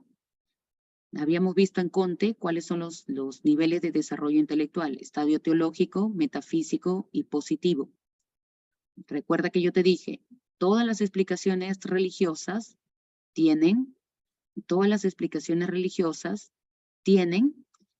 lugar en el estadio teológico. Todas las explicaciones filosóficas tienen lugar en el estadio metafísico. Y todas las explicaciones científicas tienen lugar en el estadio positivo. Entonces, ¿aquí qué tienes? Una explicación de un filósofo. ¿Qué dice este filósofo? Que en la realidad se puede entender en base a 3 sustancias. ¿Qué debemos decir sobre su respuesta? Su respuesta es filosófica. Por lo tanto, todo lo que está diciendo el filósofo pertenece al estadio metafísico. ¿Ya está? Según Comte, esto constituiría una parte del estadio metafísico. ¿Ya? La clave sería la A. La B, la tendencia relativista de la... No tiene nada que ver, nada. A ver, Estela me dice la siguiente pregunta. Desarrolla a ver, veamos por acá. Partes enteras del mundo, África y Oriente, nunca tuvieron esta idea. Todavía no sabemos a qué idea hace referencia. Ni la tiene aún Platón ni Aristóteles, ni siquiera los estoicos, pues ellos sabían solamente que el hombre es libre por nacimiento, por fuerza de carácter o mediante la filosofía. Ya está. Acá está la palabra. Libre. Entonces, ¿qué nos dice? Que ni Oriente ni Occidente tuvieron una idea clara de lo que era ser libre. ¿Ya está? ¿Listo? La libertad, está hablando de la libertad. Esta idea de libertad llegó al mundo por obra del cristianismo. Entonces fueron los cristianos los primeros en hablar sobre la libertad. ¿Ya está? Para el cual el individuo tiene un valor infinito y siendo su objeto y fin el amor de Dios, está destinado a tener una relación absoluta con él como espíritu. y a que habite Dios en el hombre. Esto es, el hombre está destinado a la suma libertad. Ajá, el hombre está destinado a la suma libertad. Ay, ay, ay. A ver, dice por aquí. ¿Dónde estaba?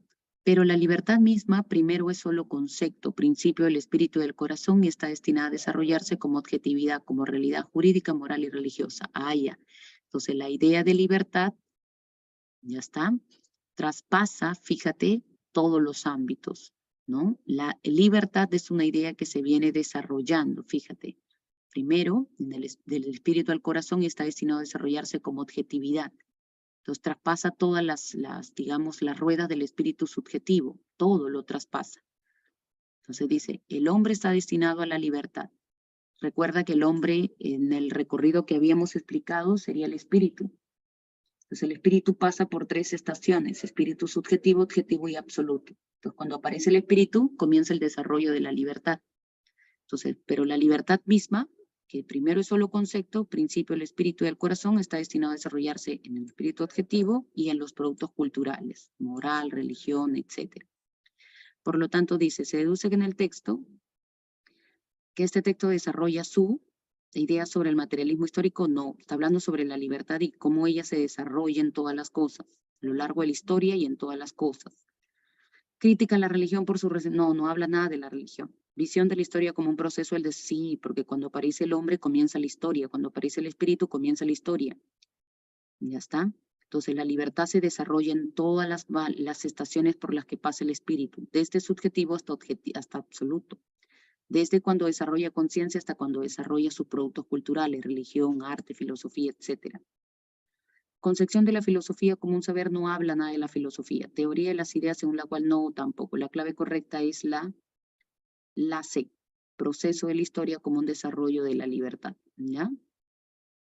Y la última pregunta. Es deplorable que en pleno siglo XXI todavía existan personas que apliquen los hechos de la realidad apoyándose en supersticiones. ¿Ya? Y agrega seguidamente que, contando con el conocimiento científico altamente desarrollado, debería llevarse a cabo una profunda reforma en la educación que aleje a los individuos precisamente de toda la forma de ignorancia y que solamente de esta manera se podría conseguir el aprendizaje. Esto es Conte, pues, ¿no? Yo pienso esto aunque no me apoye ninguna filosofía. Bueno, aunque no se apoye, esto es kantiano, esto es positivismo. De lo firmado por Sofía sobre su cuestionamiento de la superstición y su valoración por el conocimiento científico, más Conte.